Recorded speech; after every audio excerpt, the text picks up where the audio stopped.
Platón nació en 427 a.C. en Atenas. Discípulo de Sócrates, escribió una gran cantidad de diálogos, en la mayoría de los cuales puso a su maestro como personaje central. Platón desarrolló una teoría según la cual todas las cosas particulares pueden entenderse en virtud de participar de ideas universales. Estas ideas son el objetivo de la filosofía. Con este planteo, Platón inauguró nada menos que el pensamiento metafísico occidental.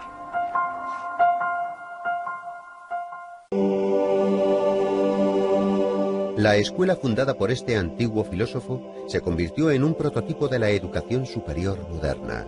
Los contemporáneos le denominaban el maestro divino.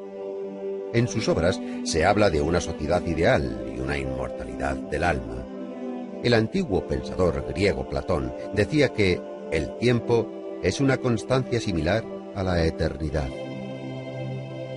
Nació en el año 427 a.C. en una familia aristocrática ateniense. Por descendencia paterna, Platón pertenecía a los zares de Ática. Por parte materna, el sabio descendía del conocido legislador ateniense Solón. Su nombre de nacimiento fue Aristócles. El joven Aristócles era de constitución fuerte y de hombros anchos. Por ello, le apodaron Platón, el de los hombros anchos. Su apodo se conocería a lo largo de la historia. Platón obtuvo una educación aristocrática en su juventud.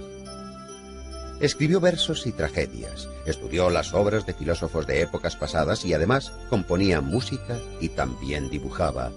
Era un excelente gimnasta. Dominaba la equitación, luchaba en combates individuales e incluso ganó numerosas competiciones por ello. Pero a pesar de su versátil educación, el joven era extremadamente tímido y prefería los empleos solitarios antes que dialogar con sus contemporáneos. A los 20 años, el joven Platón ya era considerado como uno de los ciudadanos más prometedores de Atenas. Poseía una brillante carrera política por delante, pero su destino le reservaba algo diferente. En el año 407 a.C., el joven aristócrata conoce a Sócrates, el filósofo que rondaba las calles atenienses. Vestía ropas viejas y harapientas, caminaba descalzo y siempre estaba rodeado de pupilos y de oyentes atónitos ante sus palabras. Sócrates ofrecía discursos interminables sobre la idea del bien y a nuestros ojos podría parecer un loco que desvariaba. Pero Sócrates revolucionó la mente del joven Platón. Influenciado por las teorías del viejo filósofo, el joven, al que le esperaba una brillante carrera política, perdió todo su interés respecto a los ideales públicos y políticos. Platón comprendió entonces que una sociedad basada en tales ideales estaba condenada a la destrucción y para rescatarla había que buscar una manera nueva de hacer las cosas. En el año 399, la trágica muerte de Sócrates obligó a Platón a dejar Atenas. Pasó 12 años de su vida viajando por Grecia y el sur de Italia. Participó en la guerra de Corinto. En Sicilia fue capturado y convertido en esclavo, pero uno de sus amigos le liberó. Entonces decidió volver a su Atenas natal, donde fundó la escuela filosófica a la que bautizó con el nombre de Academia. Esta se convirtió en la escuela más famosa de toda la antigüedad clásica. Permaneció abierta durante cientos de años, hasta que, en el año 529 después de Cristo, el emperador romano Justiniano I cerró sus puertas para siempre. La filosofía de Platón cambió la antigua representación del mundo. Sus teorías sobre los comienzos individuales del mundo y sobre la inmortalidad del alma se convirtieron en un prototipo de la religión cristiana. Platón comparaba el alma humana con una cuadriga, donde caballos blancos y negros tiraban de ella, los comienzos nobles y malvados del hombre. El ecuestre, que maneja la cuadriga, es la razón. Cuando el ecuestre domina los caballos negros, el comienzo del alma, el alma puede crecer hasta asimilarse a la de los dioses. Uno de los temas centrales en la filosofía de Platón, el cual se expone detalladamente en su obra República, es la estructura ideal de la sociedad y el Estado. Platón confiaba en la realización y en la encarnación de sus ideas. Para esa misma causa, a los 61 años Platón emprendió un viaje a Sicilia. Dionisio I, el tirano de Siracusa, alababa la filosofía de Platón e invitó al filósofo a llevar a cabo las reformas deseadas. Platón esperaba poder transformar Siracusa en un estado ideal, pero al verse envuelto en varios juicios, el filósofo tuvo que dejar la ciudad. No obstante, la decepción de Platón no fue extrema. 5 años más tarde regresó a Sicilia e intentó realizar su tan ansiada transformación de nuevo. Tampoco tuvo éxito esta vez. Tras este fracaso, Platón no volvió a abandonar su Atenas natal. Dedicó su vida a la academia. El filósofo murió en el año 347 a.C., dejando tras de sí una amplia herencia de escritos. Obras de Platón fueron transformadas en diálogos. A pesar de los años, estas obras siguen despertando el interés de las mentes científicas. La leyenda griega más conocida, escrita por Platón, fue el mito de Atlantis, una isla fértil, poblada y con una civilización avanzada. Como consecuencia de un cataclismo desconocido, probablemente un terremoto, Atlantis se sumergió en las aguas. Este pequeño episodio, escrito en el diálogo de Platón Crito, ha suscitado numerosas hipótesis. Los científicos discuten sobre el lugar, la época y, en general, sobre la posible existencia de la mítica Atlantis. En el año 2004, el Dr. Kunz, de la Universidad Alemana de Wuppertal, llevó a cabo un análisis vía satélite que mostraba fotos de ciénagas saladas cerca de la ciudad española de Cádiz. En las fotos se apreciaban claros remanentes de construcciones antiguas que concordaban con los relatos platónicos. El alemán creyó que Atlantis no era una isla, sino tierras bajas que fueron destruidas a causa de una inundación entre los años 800 y 500 a.C. El antiguo pensador griego, quien dejó una extensa cadena de pupilos y actualizó la filosofía antigua, dijo una vez: «El hombre es una especie de juguete inventado por Dios. Dejadle jugar por tanto a los juegos que más le diviertan, a pesar de que eso contradiga a lo que se cree bueno en nuestros tiempos». En la presente sección de videos vamos a adentrarnos en el estudio de una de las figuras más importantes del pensamiento filosófico occidental, que es Platón como tal. Lo primero que tendríamos que decir es que la preocupación por la organización tanto del Estado como de la política son para Platón el objetivo fundamental de su modelo filosófico.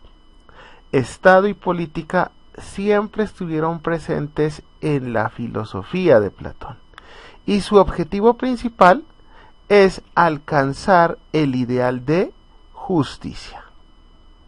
Para Platón, la pregunta fundamental está ahí: ¿cómo se debe desarrollar un Estado para que sea justo con sus ciudadanos? Y cómo en esa justicia el hombre se desarrolla como tal. Nosotros podemos fechar, podemos datar el año de su nacimiento hacia el 427 antes de Cristo. En esa época recién comenzaba en Grecia la guerra del Peloponeso como tal. Y Platón nace en el seno de una familia rica, de una familia aristocrática, nace en una familia muy acomodada y en ese sentido una familia muy culta, por lo que este contexto económico y este contexto social le favorece un modelo de educación basado en el estudio y el conocimiento de las artes como tal, que era el elemento fundamental de la aristocracia griega. Otro elemento que marca mucho el pensamiento platónico es que como tal Platón vive y experimenta la democracia ateniense. Vive la democracia de Atenas con todos sus problemas, porque la democracia ateniense no es perfecta, y al mismo tiempo observa y experimenta la muerte de Pericles. O sea, Platón vive en el siglo de Pericles y capta el esplendor al cual Pericles llevó la cultura griega como tal. Este contexto hace que Platón valore la democracia, valore la política, valore lo que es la vida en Atenas. Pero, sin embargo, la condena a la cual es sometido Sócrates, su maestro, de la cual ya hemos hablado, en la cual es acusado de corromper a los jóvenes, en la cual es acusado de los dioses, de criticar a los dioses, y cómo se inventa todo un juicio para condenar a Sócrates. Y Sócrates, consciente de la ley, dice que si la ley lo ha castigado, que si la ley lo ha condenado, pues él debe ser coherente con la ley. Así como también el juicio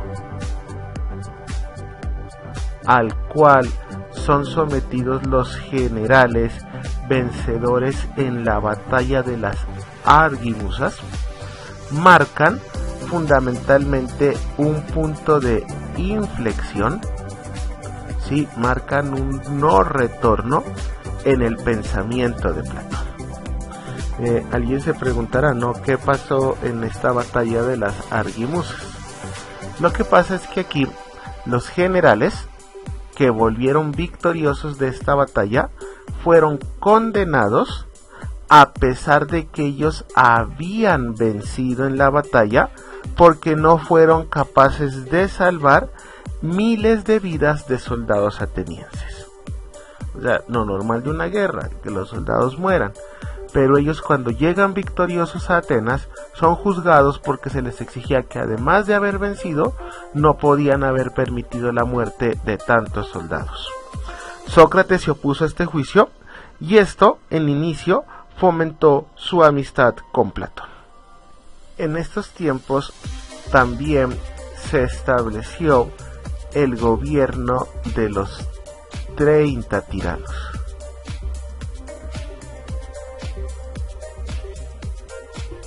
El cual era bien visto por Platón. O sea, Platón aceptaba de total agrado esta forma de gobierno, porque Platón siempre sospechó de la validez absoluta de la democracia. Sin embargo, con el tiempo, al ver las decisiones arbitrarias que tomaba esta forma de gobierno, y en la medida en que tuvo que enfrentarse con los tiranos para defender a Sócrates, ya que Sócrates se había dedicado a colaborar en la detención de ciudadanos inocentes, poco a poco esta situación de enfrentamiento con los tiranos para defender a su maestro Sócrates hizo que se fuera oponiendo a esta forma de gobierno como tal.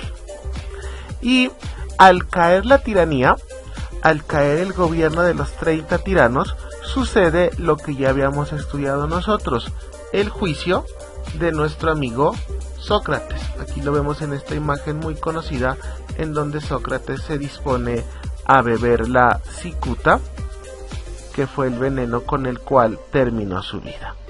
Y a partir de ahí, Platón intenta poner claro sus ideas y trata de averiguar, en últimas, o el modelo filosófico de Platón trata de entender qué debemos nosotros comprender cuando hablamos del bien, cuando hablamos de la virtud y cuando hablamos de la justicia.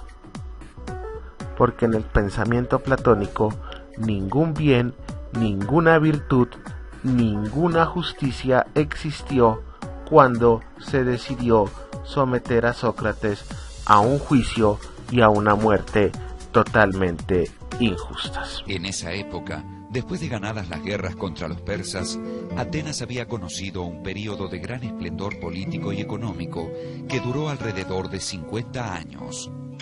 El crecimiento de Atenas la llevó a enfrentarse con una confederación de ciudades lideradas por Esparta, en lo que se ha llamado la Guerra del Peloponeso. La guerra contra Esparta y sus aliados fue desastrosa para Atenas, que cayó en una profunda crisis. El gobierno fue tomado por un grupo oligárquico y solo después de una guerra civil pudo restaurarse la democracia. En tal clima de convulsión, Platón encontró una guía y un ejemplo a imitar en la figura de Sócrates. Desde aquí podemos decir que su pensamiento tanto su pensamiento epistemológico, o sea, su teoría del conocimiento, como su pensamiento ontológico, o sea, su reflexión de la manera como se estructura la realidad.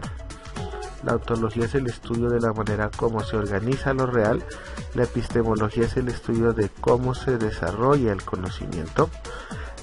Cobran mucha importancia para Platón, porque para Platón resulta totalmente imposible, o sea, no existe un buen gobierno si no existe un verdadero conocimiento.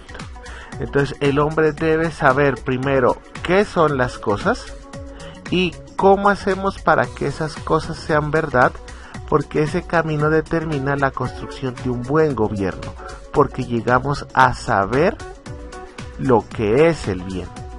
Y desde ahí, pues los gobernantes se dedicarán a obrar en consonancia.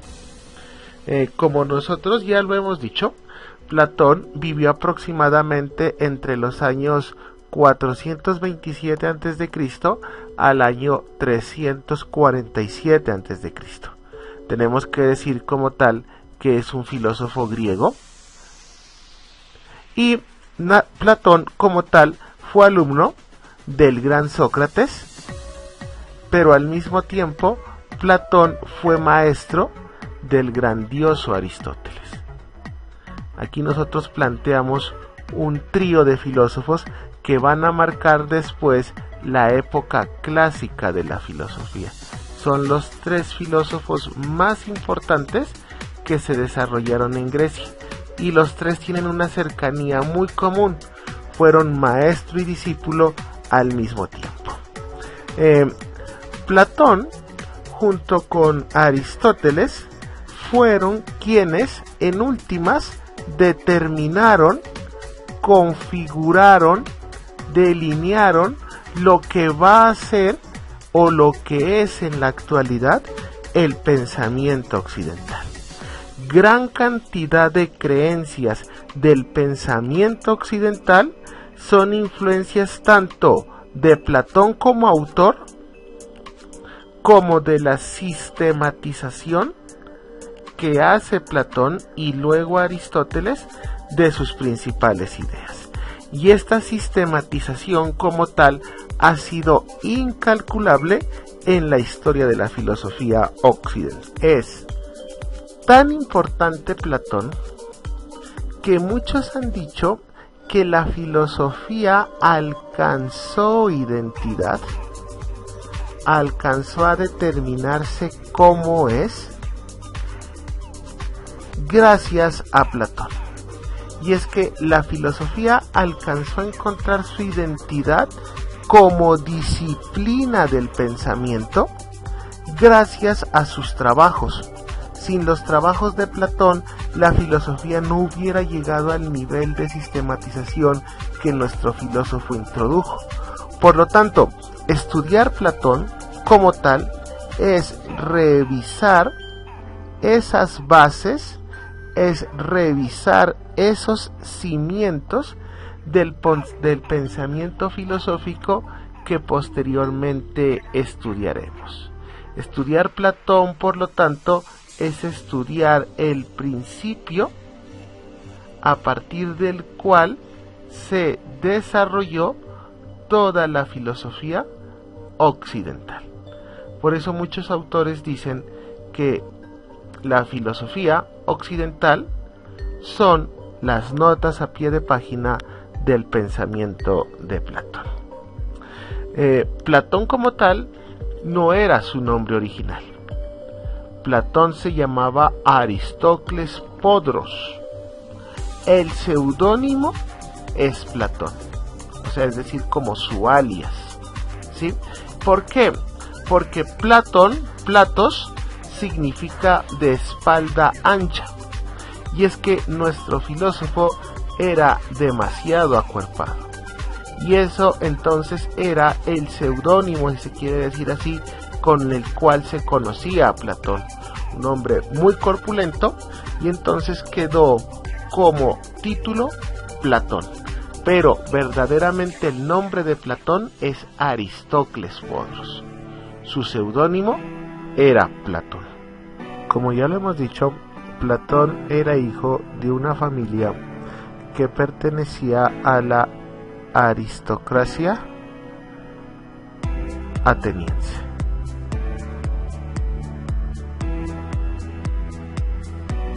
Su padre se llamaba Aristón, y de Aristón se decía que era descendiente de Codro. Codro era el último de los reyes que habían vivido en Atenas, y su madre se llamaba Perictione. La familia de su madre está emparentada con Solón, quien fue uno de los 7 sabios de Grecia. En este segundo momento vamos a hacer un estudio de la producción literaria de Platón, de sus principales obras como de los periodos que abarca el pensamiento platónico. Ante todo, habría que reconocer que la producción literaria de Platón es muy extensa. A diferencia de la de Sócrates, quien no escribe nada, Platón escribe sobre todo y de todo. Pero esa extensión hace que su obra toda no tenga un común denominador filosófico. O sea, no todas las obras manejan las mismas ideas. La razón es que, pues, el pensamiento de Platón no puede ser el mismo durante toda su vida. Así como su vida va cambiando, pues su pensamiento también va evolucionando. Y en la medida en que su pensamiento va evolucionando, las ideas que Platón va desarrollando van adquiriendo un significado diferente. Algunas ideas van cambiando, y en ese sentido muchas ideas se vuelven a reconceptualizar. Entonces, cuando nosotros estudiamos a Platón, vamos a encontrar que hay veces que Platón dice una cosa en un escrito y en escritos posteriores lo critica o lo modifica. No porque reconozca que haya estado mal, sino porque el pensamiento va evolucionando. Entonces, las ideas que uno tiene de joven no son las ideas cuando uno ya llega a su madurez, y muchas veces cuando uno ya está en su vejez critica y revisa todo lo que ha dicho a lo largo de su vida. Es por eso que los estudiosos, los expertos del pensamiento filosófico de Platón, dicen o afirman que su pensamiento como tal pasó por un proceso de desarrollo que se dio en 4 momentos, que se dio en 4 periodos que también se llaman diálogos. O sea, el pensamiento de Platón pasa, o encontramos un primer periodo, que es el periodo de la juventud, otro segundo periodo, que es el periodo de la transición, un tercer periodo, que es el periodo de la madurez, y otro cuarto periodo, que es el periodo de la vejez o el periodo crítico. También recibe ese nombre, ¿no? Los diálogos de la juventud, los diálogos de madurez, los diálogos de la vejez, porque en algunos textos y en algunos autores no existen el periodo de transición, solamente existe el periodo de juventud, de madurez y de vejez. Pero para nosotros van a ser 4 periodos los que marcan el pensamiento filosófico de Platón. Y poco a poco, durante estos periodos, pues su sistema de pensamiento va experimentando una evolución, va experimentando una transformación como tal. Los diálogos de juventud como tal se encuentran dominados, o su interés fundamental está marcado por los temas de carácter socrático. Y en ellos Platón se mantiene totalmente fiel a lo enseñado por Sócrates. En los diálogos socráticos, que como ya hemos dicho, en el periodo de la juventud más o menos se ubica entre el año 399 al 389 a.C. Y es que tras la muerte de Sócrates, Platón como tal y algunos de sus discípulos se refugian en Megara, donde permanecen aproximadamente unos 3 años, y a partir de su permanencia en Megara realizan unos viajes tanto a Egipto como probablemente a Italia. De ahí observaremos pues su influencia también con el pensamiento pitagórico.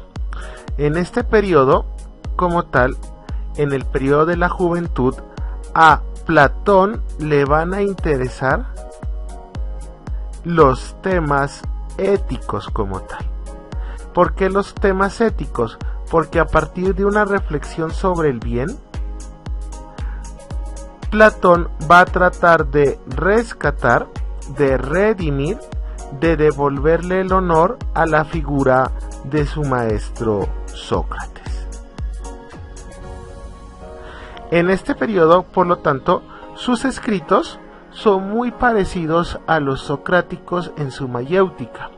Los escritos comienzan planteando un problema y terminan sin dar una respuesta concluyente, que es el segundo elemento.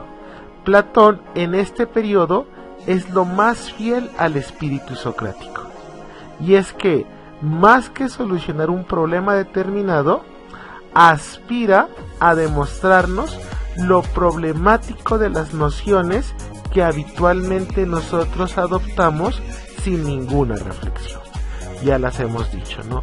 Cómo nosotros creemos saber qué es el bien, qué es la virtud, qué es la justicia, qué es la belleza, pero cuando vamos a entrar a analizarlas, nos damos cuenta que en sí mismo no tenemos claro qué significa cada una de ellas. Aún en sus primeros escritos, que adoptaron, al igual que los posteriores, la forma de diálogos, recurso literario que le permitió hacer discutir a diferentes personajes que representaban otras tantas posiciones y dar así a cada opinión la posibilidad de ser defendida. A esta época corresponden, por ejemplo, los diálogos del juicio, la apología, el Critón, donde se relatan directamente momentos de la vida de Sócrates. Y también a este periodo corresponden todos estos diálogos llamados aporéticos, diálogos donde en realidad se plantea un tema, digamos, la pregunta sobre un tema, qué es lo sagrado en el Eutifrón, qué es la amistad en el Lisis, qué es la valentía en el Laques. Y en realidad estas preguntas se dirigen a alguien supuestamente experto, digamos, que la comunidad reconoce como un experto, y en el diálogo no se hace más que mostrar que en realidad estos personajes carecen de todo saber respecto de ese punto.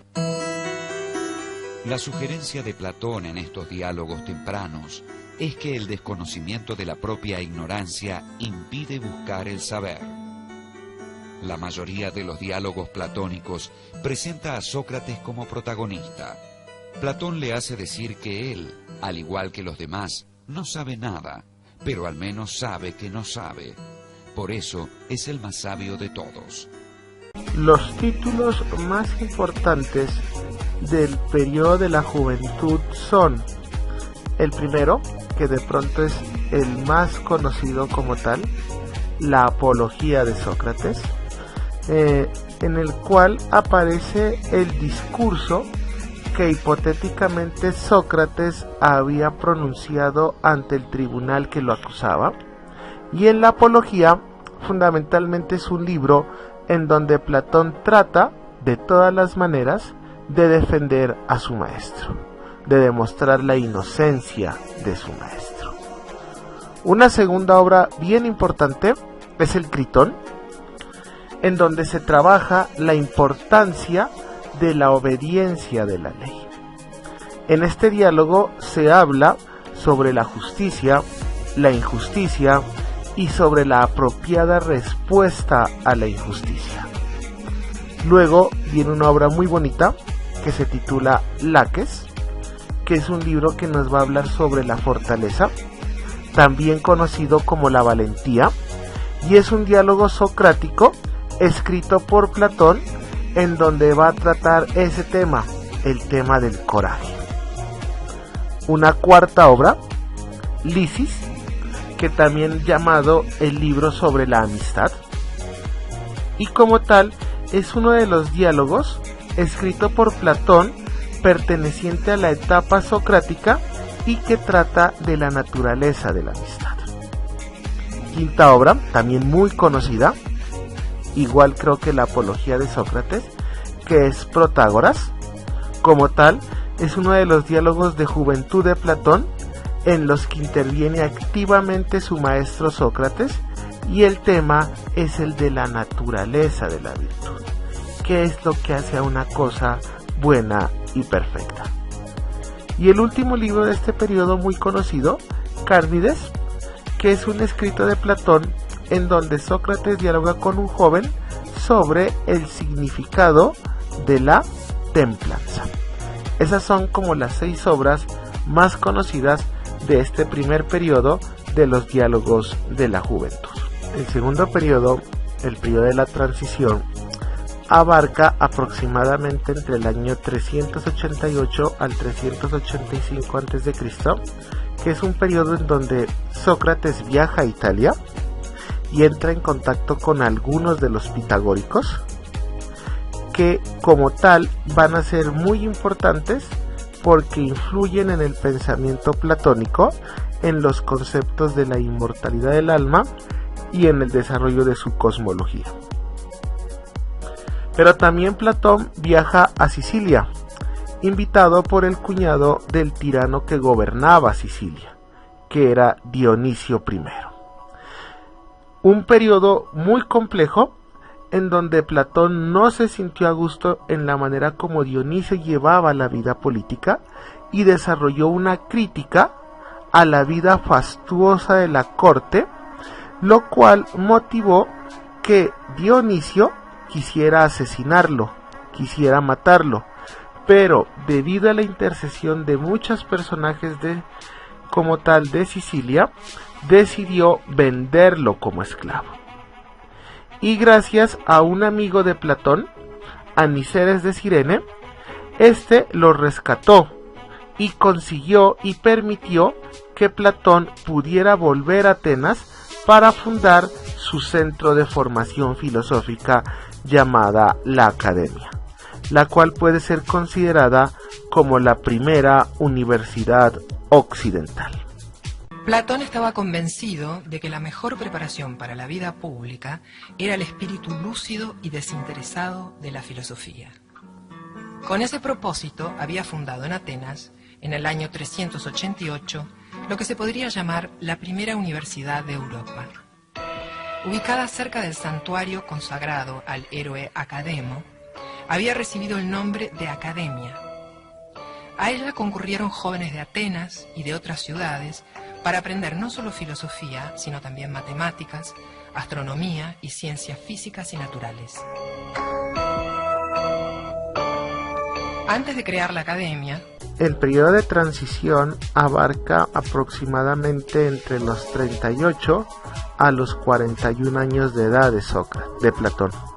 En este periodo, Platón ya va a introducir algunas ideas que nosotros no podemos considerar socráticas. Aquí ya vemos en la transición que comienza a haber un distanciamiento con el pensamiento socrático. Como tal, aquí podemos comenzar a observar que Platón empieza a desarrollar elementos que van a ser propios de su filosofía, algunos de los cuales ya apuntan a lo que será después su famosa teoría de las ideas. Los diálogos más importantes en este periodo de transición los podemos sintetizar en 3. El primero, titulado Menón, y a través de este diálogo se iniciará una nueva fase tras los diálogos socráticos iniciales. Aquí ya nosotros asistimos a la introducción de temas pitagóricos, como son los temas de la inmortalidad y de la reencarnación. Un segundo libro que se llama Crátilo o Sobre el lenguaje, y es el nombre de un escrito, de un diálogo como tal, desarrollado por Platón hacia el año 360 a.C. Hermógenes le pide a Sócrates que intervenga en la discusión que tiene con Crátilo sobre si el significado de las palabras viene dado de forma natural, como lo postula Crátilo, o si por el contrario es arbitraria y depende del hábito de los hablantes.